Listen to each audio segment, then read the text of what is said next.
বললাও না, that's fine. আচ্ছা একটু খেয়াল করো, এখানে হচ্ছে বোরন ফ্লোরাইড আছে আর এটা হচ্ছে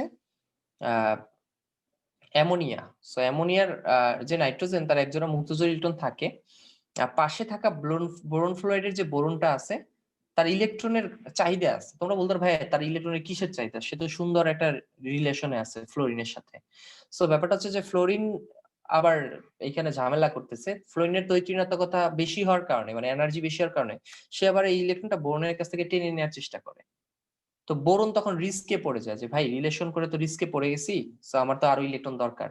সে তখন এই নাইট্রোজেনের ইলেকট্রনের দিকে নজর দেয় এবং তাকে কাছে নিয়ে এসে এক ধরনের রিলেশন, দুর্বল বন্ধন তৈরি করে, যেটাকে বলা হয় সন্নিবেশ সমযোজী বন্ধন।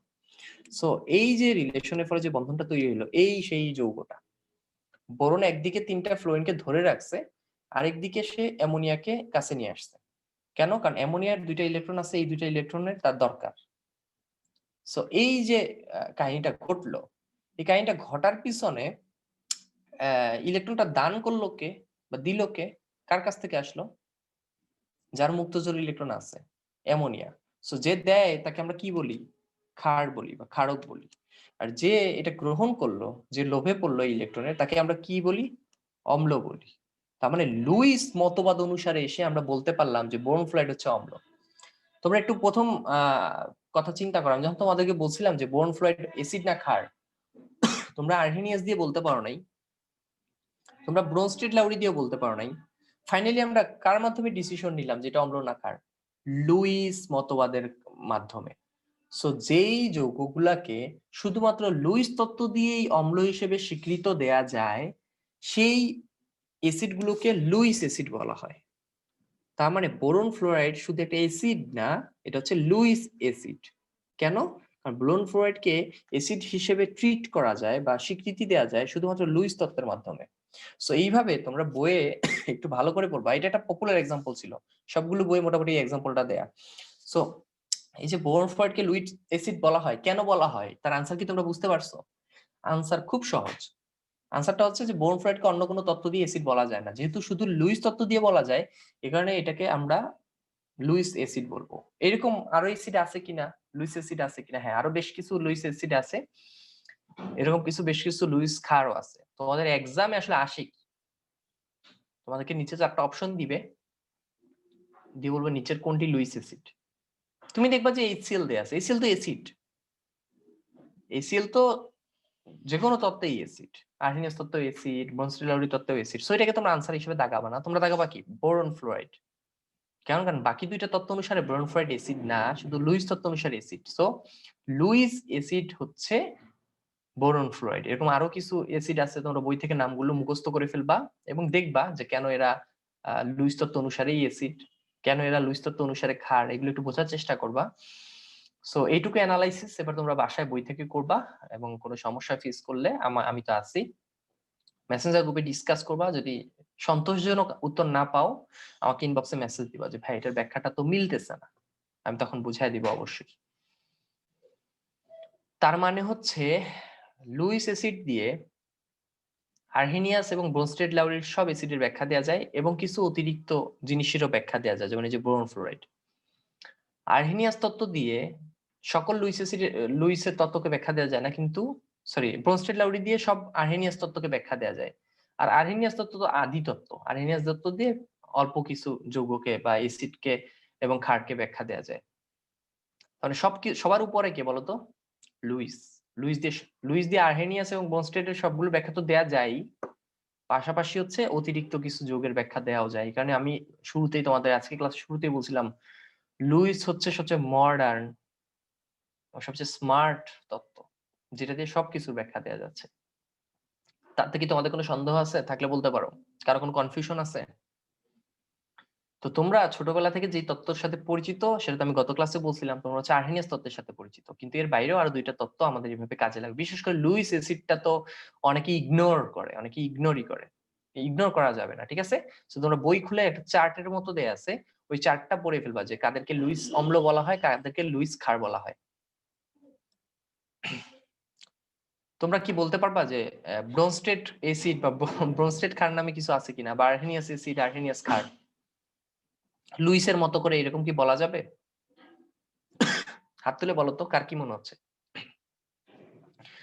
কিছু যৌগকে আমরা লুইস অ্যাসিড বললাম না, তো এরকম কি বলা যাবে না। তার কারণ খুব সহজ, তুমি কাউকে আর্হেনিয়াস অম্ল বললা, সে তো বাকি দুইটা তত্ত্ব অনুসারে অম্ল, তাহলে তাকে কেন আর্হেনিয়াস তত্ত্ব অম্ল বলবা? তুমি ব্রোনস্টেড লাউরি অম্ল বললা বা ব্রোনস্টেড অম্ল বললা, তাকে কেন ব্রোনস্টেড অম্ল বলবা? সে তো লুইস তত্ত্ব অনুসারে অম্ল। তার মানে বলা যাবে না, শুধুমাত্র সেই সব যৌগকে লুইস অম্ল বা ক্ষার বলতে পারবা যেগুলো বাকি দুইটা তত্ত্বে ব্যাখ্যা পাওয়া যায় না। সো সেই এক্সাম্পল গুলো খুব স্পেসিফিক, সেগুলো তোমরা বই থেকে পড়ে নিবা এবং মনে রাখবা, ওকে? এক্সামের জন্য খুবই গুরুত্বপূর্ণ। সো এই ছিল আমাদের তিনটা কনসেপ্ট। একটা হচ্ছে প্রথমে আমরা পড়লাম আর্হেনিয়াস, যেটাকে বলা হয় আয়ন মতবাদ। এরপর পড়লাম আমরা ব্রোনস্টেড লাউরি তত্ত্ব, যেটাকে বলা হয় প্রোটনীয় মতবাদ, যেখানে প্রোটন দিলে হচ্ছে অ্যাসিড আর প্রোটন গ্রহণ করলে হচ্ছে ক্ষার। আর সবার শেষে এসে বললাম লুইস মতবাদ বা ইলেকট্রনীয় মতবাদ, যেখানে ইলেকট্রন গ্রহণ মানে হচ্ছে ক্ষার, আর ওই ইলেকট্রন জোড়া কিন্তু ইলেকট্রন জোড়া গ্রহণ মানে হচ্ছে অ্যাসিড। তো লুইস তত্ত্ব অনুসারে খেয়াল করবা, তোমাকে যে যৌগই দেয়া হোক না কেন, তুমি ওই যৌগে খেয়াল করবা যে মুক্তজোড় ইলেকট্রন আছে না নাই। এটা একটা শর্টকাট টেকনিক, আমি তোমাদেরকে শিখিয়ে দিচ্ছি। তোমাকে ধরো অ্যামোনিয়ার দেয়া আছে NH3, তুমি তাকাও যে এখানে নাইট্রোজেনে কি মুক্তজোড় ইলেকট্রন আছে কিনা। যদি থাকে তার মানে তার পর্যাপ্ত ইলেকট্রন আছে, সে তখন দাতা হয়ে যাবে। দাতা দাতা হয়ে গেলে সে ক্ষার না অ্যাসিড বলো? ইলেকট্রন দাতা হইলে ক্ষার। তো এইভাবে চিন্তা করবা, একটা যৌগ দিলে তুমি এইভাবে চিন্তা করবা যে তার মধ্যে কি ইলেকট্রনের ঘাটতি আছে কোনো কারণে, নাকি আহ বেশি আছে ইলেকট্রন, মানে মুক্তজোড় ইলেকট্রন আছে। যদি মুক্তজোড় ইলেকট্রন আছে তার মানে পর্যাপ্ত আছে, সে তখন দিবে, তার মানে সে ক্ষার। আর যখন ঘাটতি মানে তার মধ্যে কোনো মুক্তজোড় ইলেকট্রন নাই, তখন সে গ্রহিতা হয়ে যাবে। তৈত্রীণাত্মকতার কারণে সে দেউলিয়া হয়ে যাওয়ার একটা চান্স থাকবে, তখন সে গ্রহণ করতে চাইবে। আমার কথা কি বুঝতে পারছো? হ্যাঁ, দিলে ক্ষার নিলে অম্ল, ব্যাপারটা এরকমই। তাইলে আজকের টপিক এখানেই, আমাদের তিনটা তত্ত্ব শেষ। বাকি কাজ এখন তোমাদের বইটা পড়া। বাকি কাজ কি? বই পড়া। আমি চেষ্টা করবো তোমাদের একটা লাস্ট হোমওয়ার্ক দেওয়ার, যদি পসিবল হয় দিব, যদি দেওয়ার মতো পাই তাহলে দিব, আর নাহলে তোমরা নিজেরা বইটা এখন শেষ করো। বইয়ের ফার্স্ট টু লাস্ট যা যা আছে শেষ করো, যার যা বাকি। বইয়ের না, সরি আমি ভুল বলছি, মানে এই চ্যাপ্টারের। বই তো সব পড়ো নাই, এখন তো অনেক কিছুই বাকি। এই চ্যাপ্টারের ফার্স্ট টু লাস্ট তোমাদের যা যা আছে বইয়ে সব পড়ে ফেলো, এবং কোনো কনফিউশন থাকলে তোমরা গ্রুপে নিজেরা নিজেরা ডিসকাস করো। আর কোনো যদি সমস্যা থাকে এটা আমাকে জানাও। তো আমি তোমাদেরকে শেষ টাইমে একটা ছোট অ্যানাউন্সমেন্ট দিতে চাই। এক্সামের জন্য আমি একটু টাইম দিচ্ছি, এক্সামটা শুক্রবার দিন হবে হয়তো, এই শুক্রবার দিন হবে। তোমাদেরকে একটু গুছানোর টাইম দিচ্ছি আমি চ্যাপ্টারটা, ওকে? তোমরা নিজেরা একটু গোছাও। শুক্রবার বা শনি রবি ওইরকম একটা টাইমে হবে, মানে 4-5 দিন টাইম দিচ্ছি তোমাদেরকে। তোমরা একটু নিজেরা এই চ্যাপ্টারটা গুছাও। আমি অবশ্যই জানাবো এক্সাম কখন হবে। তোমাদের কার কোনো কিছু বলা থাকলে বলতে পারো। সীমান্ত বলো। ভাইয়া এক্সামটা রবিবার নিলেই ভালো হয়, আসলে শুক্রবার আরো আজকে এক্সাম কি বার? থাকে। আজকে কি বার? আজকে শনিবার ভাইয়া। আচ্ছা, তাহলে সামনে রবিবার বা এরকম একটা টাইমে নিবে, আমি ডিসকাস করবো তোমাদের জি সাথে ভাইয়া, ওকে। সাথে ওকে। আচ্ছা, এখন একটা সামনের ক্লাসে বুশরা বলছো যে নতুন চ্যাপ্টার শুরু হবে কিনা। হ্যাঁ, পরশু দিনের ক্লাসে হচ্ছে চ্যাপ্টার 4 শুরু হবে, কেমিস্ট্রি। তবে একটা কাহিনী আছে যেটা আমি এখনো বলি নাই, এটা এখন বলবো। এখানে তোমাদের সাথে কিছু ব্যাপারে ডিসকাস না করলে আসলে আমার হচ্ছে না। সেটা হচ্ছে এখানে কয়েকটা কন্ডিশন আছে। আমি কালকের ক্লাস, নেক্সট ক্লাস নিব ঠিক আছে, বাট কন্টিনিউ করবো কিনা এটা ঠিক নাই, এটা অনিশ্চিত। সো এটা কয়েকটা জিনিসের উপর ডিপেন্ড করতেছে। প্রথম কথা হচ্ছে যে তোমাদের এই ব্যাচ থেকে বেশ কয়েকজন প্রথম ব্যাচে চলে যাবা এই চ্যাপ্টারের পরে, এটা আমি জানি, কারণ তোমাদের চ্যাপ্টার 2 দরকার।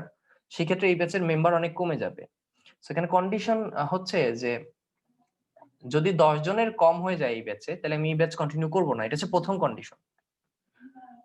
যদি 12 জনের মতো থাকো তাহলে পেমেন্ট তোমাদের বেড়ে যাবে, সেটা হচ্ছে 1000 হয়ে যাবে, আমার কিচ্ছু করার নেই। যদি তোমরা মেনে নিতে পারো আমি কন্টিনিউ করবো, নাহলে আমার আর কোনো উপায় নেই। আর যদি 15 জনের মতো থাকো তাহলে পেমেন্ট হবে 800। এই হচ্ছে কন্ডিশন। 15 জনের মধ্যে হলে 800, 12 জনের আশেপাশে থাকলে 1000 থাকবে পেমেন্ট, আর 10 জনের নিচে নেমে আসলে আমি এই ব্যাচটা ক্লোজ করে দিব। আসলে কারণ আছে, কারণটা বলি। চ্যাপ্টার 4 কিন্তু ছোটখাটো কোনো চ্যাপ্টার না। তিনটা চারটা ক্লাসে আমি চ্যাপ্টারটা শেষ করব, এরকম চ্যাপ্টার 4 না। তোমরা বইটা হাতে নাও। আর তোমরা তো জানো আমি কিভাবে পড়াই, আমি চেষ্টা করি আমার বেস্ট ডেলিভারি দেওয়ার। আমি একটা জিনিস পড়ানোর আগে প্রচুর ঘাটাঘাটি করি, এবং আমার প্রচুর এক্সপিরিয়েন্স আছে, আমি এগুলো প্রত্যেকটা চ্যাপ্টার আমার প্রত্যেকটা স্টুডেন্টকে পড়াচ্ছি। সো আমি যে এফোর্টটা দিব, আমাকে তো এফোর্ট নেওয়ার মতো এনাফ স্টুডেন্ট থাকতে হবে, তাই না? আমার যদি মনে হয় যে তোমরা আমার এফোর্ট নিতে পারতেছো না বা মেনটেন করতে পারতেছো না, তাহলে তো আমার জন্য এটা দেওয়াটা টাফ হয়ে যাবে। সো এই ক্ষেত্রে আমার কিছু করার নাই। চ্যাপ্টার 4 কিন্তু বেশ বড় চ্যাপ্টার। সো চ্যাপ্টার 4 এ ঢোকার আগে আমার এগুলো ক্লিয়ার করে দেওয়াটা জরুরি, কারণ আমি ধরো চ্যাপ্টার 4 শুরু করলাম, একটু ঠান্ডা মাথায় চিন্তা করো, একটু বাস্তবতা চিন্তা করো। আমি চ্যাপ্টার 4 শুরু করলাম, ধরো বেশ কয়েকটা ক্লাস নিলাম, তারপর ধরো স্টুডেন্ট কমতে কমতে 5-6 জন চলে আসলো, একটু চিন্তা করো, 5-6 জন চলে আসলো, ফাইন।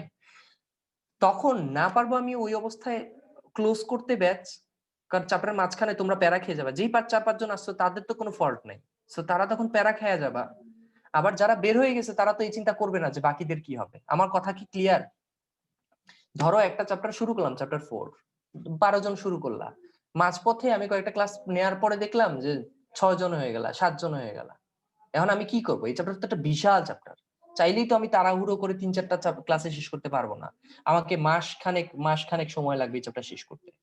সো তখন তোমরা যারা ঝামেলায় পড়ে যাবা, কারা ঝামেলায় পড়বা? যারা হচ্ছে টিকে আসো, যারা যেই 5-6 জন কন্টিনিউ করতেছো তারা ঝামেলায় পড়ে যাবা। সো আমি চাই না তোমরা ঝামেলায় পড়ো। সো যেহেতু চাচ্ছি না, এই কারণে আমার এই ডিসিশন। ওকে, সো আমি আশা করতেছি 10 জনের বেশিই থাকবা তোমরা নেক্সট ক্লাসে, কারণ এখনো অলরেডি 15-16 জন আসো। সো আই থিঙ্ক 10 জনের বেশিই থাকবা। সো সেই ক্ষেত্রে তোমাদেরকে পেমেন্টটা বেড়ে যাবে, 12 জনের কাছাকাছি হলে 1000, এটা আমি নেক্সট ক্লাসে বলে দিব পেমেন্ট কত হবে, আর না হলে 800। আর রানিং যে মাসটা চলতেছে, এই মাসে পেমেন্ট অনেকে করে দিছো, যারা করো নাই তারা 600ই করবা, এই মাসে পেমেন্ট বাড়তেছে না। রানিং যে মাসটা, এই মাসের পেমেন্ট তোমাদের হচ্ছে 600ই থাকবে, কিন্তু এর পরের মাস থেকে হয় 800 হবে, নাহলে 1000 হবে। আমার কিচ্ছু করার নাই, কারণ আমি তোমাদেরকে সিরিয়াসলি শেষ করে দিতে চাচ্ছি কেমিস্ট্রি। সো আমার দিকটাও তোমাদেরকে একটু দেখতে হবে, ঠিক আছে? আমি যেহেতু একটা এফোর্ট দিয়ে তোমাদেরকে একটু গুছাই দিতে চাচ্ছি, তোমাদেরকে ওইভাবে একটু চিন্তা করতে হবে। এবার তোমাদের কারো কিছু বলার থাকলে আমাকে বলতে পারো, যে কোনো কিছু বলার থাকলে বলতে পারো, তোমাদের কোনো সাজেশন থাকলে। আমি চেষ্টা করতেছি তোমাদেরকে জিনিসটা বোঝানোর। তো তোমাদের যদি কোনো সমস্যা থাকে আমাকে বলতে পারো, কারণ আমার কিন্তু কেমিস্ট্রির প্রথম ব্যাচটায়, কেমিস্ট্রি ব্যাচ 1-এ যারা ছিল তারা জানো যে লাস্টে কিন্তু 5-6 জন হয়ে গেছিলাম, যেটা আমার জন্য খুব টাফ ছিল কন্টিনিউ করা। তাও কিন্তু আমি বাধ্য ছিলাম কন্টিনিউ করতে, কারণ চ্যাপ্টার মাঝখান থেকে কিন্তু ছেড়ে দেওয়া যায় না, তখন তোমরা অন্য কোথাও গিয়ে পড়তে পারবা না। জিনিসটা আমার উপরে একটা ব্যাড ইম্প্যাক্ট ফেলবে, যে ভাইয়া আমাদেরকে মাঝ চ্যাপ্টারে এসে ফেলে দিছে, এখন আমরা কি করবো? আমরা আরেক টিচারের কাছে গেলে তুমি তো শুরু থেকে পড়াবে, উনি তো মাঝখান থেকে পড়াবে না, তাই না? এটা সিম্পল না? তো আমি এই কারণে কিন্তু 5-6 জন নিয়ে আমার কেমিস্ট্রি যে 1 নম্বর ব্যাচটা ছিল এটা কন্টিনিউ করছিলাম, কিন্তু কিন্তু আমি এই রিস্ক এখন আর নিতে চাচ্ছি না, কারণ চ্যাপ্টার 4 একটা বিশাল চ্যাপ্টার। এই চ্যাপ্টার ঢোকার আগে জিনিসগুলো আমি ক্লিয়ার করে দিলাম, ঠিক আছে? তো যারা চ্যাপ্টার 4 থেকে নেক্সট ক্লাস থেকে কন্টিনিউ করবা, আমি আশা করতেছি 15 জন হবা, তাহলে তোমাদের পেমেন্ট 800 হয়, 15 জনের যে কম হয়ে গেলে 1000 হয়ে যাবে, আর 10 জনের যে কম হলে আমি ব্যাচ রান করব না। ওকে, এই হচ্ছে আমার কন্ডিশন। আই থিঙ্ক বুঝতে পারছো। সমস্যা নাই তো কারো? আচ্ছা ফাইন, কারো সমস্যা নাই। ঠিক আছে, থাকলে বলতে পারো, কারো কোনো যে কোনো ধরনের অথবা যে কোনো ধরনের সাজেশন থাকলে আমাকে বলতে পারো, আমি আমি অবশ্যই তোমাদের কাছ থেকে সাজেশন নিব। আমি যেটা বেস্ট ডিসিশন আমার কাছে মনে হয়েছে আমি সেটাই তোমাদেরকে বললাম। আমি এটা নিয়ে অনেক চিন্তা করছি। আহ এই হচ্ছে কাহিনী, কারণ কেমিস্ট্রি এত সহজ জিনিস না যে আমি একটা চ্যাপ্টার শুরু করলাম, এই ছোট ছোট চ্যাপ্টার না যে 4-5 ক্লাস পরে একটা চ্যাপ্টার শেষ হয়ে গেল, তোমাকে ছেড়ে দিলাম, তোমরা অন্য কোথাও গিয়ে অন্য চ্যাপ্টার পড়লা। বিশাল বিশাল চ্যাপ্টার, একবার ঢুকা মানে কিন্তু আর শেষ হয় না চ্যাপ্টার, তোমরা নিশ্চয়ই এটা দেখছো। পুষ্পিতা বলছো কয়েকদিন পরে যদি 10-এর কম নেমে যায় তখন? আমি শুরু করব হচ্ছে 10-এর বেশি দিয়ে, এবং 10-এর কম যদি নেমেও যায় আমি কন্টিনিউ করব, সমস্যা নেই, আমি নেক্সট ক্লাসে এটা ডিসিশন নিব। কমে গেলে ওইটার ব্যাড লাক, কিছু করার নাই। তবে কমে গেলে দেখো তোমরা কোথায় যাবা আসলে, তোমাদেরকে তো কেমিস্ট্রি পড়তে হবে। একটা সহজ কথা বলি, বাস্তবতা কথা বলি, আমার কাছে কেমিস্ট্রি না পড়ো কোনো সমস্যা নাই, কোথাও না কোথাও তো পড়তে হবে, তাই না? সো তোমরা নিজেরাই বুঝতেছো যে তোমরা কি চাচ্ছ, তোমরা নিজেরাই ভালো করে বুঝবা এটা। আই থিঙ্ক তোমরা যথেষ্ট স্মার্ট, বড় হইছো, ইন্টারে পড়ো, তোমরা নিজেরাই জানো যে বের হয়ে পড়বা কোথায়। চ্যাপ্টার 4 কি পড়তে হবে না? পড়তে হবে কি না? হবে। আমার কাছে না পড়ো, অন্য কোনো টিচারের কাছে পড়বা, এটাই তফাৎটা, এই জায়গাতেই। সো তোমরা এই জিনিসটা নিজেরাই চিন্তা করো। আমি শুরু করবো 10 জনের বেশি দিয়ে, যদি কমে যায় ব্যাড লাক, আমি ওইভাবে কন্টিনিউ করবো, এবং পেমেন্ট 1000 করেই থাকবে। যদি 6 জনও হয়ে যায় আমি কন্টিনিউ করবো, কোনো সমস্যা নাই, কারণ তারা তো কোনো দোষ করো নাই যে 6 জন কন্টিনিউ করতেছো। সো আমি তখন কন্টিনিউ করবো, সমস্যা নাই। সো নেক্সট ক্লাসে আমি ডিসিশন নিব, নেক্সট ক্লাসে যদি 10-এর বেশি থাকে আমি কন্টিনিউ করতেছি, এরপর কমে গেলেও কন্টিনিউ করবো আমি। ওকে, এই ব্যাচটা। সো এটা আমি এনশিওর করতেছি তোমাদেরকে। যাই হোক, আর তোমাদের কোনো বন্ধু বান্ধব ফ্রেন্ড সার্কেলকে যদি ইন্টারেস্টেড থাকে চ্যাপ্টার 4 থেকে জয়েন দেয়ার, তাহলে তাদেরকে তোমরা অ্যাড করে দিও এই মেসেঞ্জার গ্রুপে। আর কারো যদি কিছু বলার থাকে, কারো যদি কোনো সমস্যা থাকে, আমাকে ইনবক্সে মেসেজ দিও, ঠিক আছে? যে কোনো ধরনের প্রবলেম থাকলে, যে কোনো ধরনের সমস্যা থাকলে আমাকে ইনবক্সে মেসেজ দিও।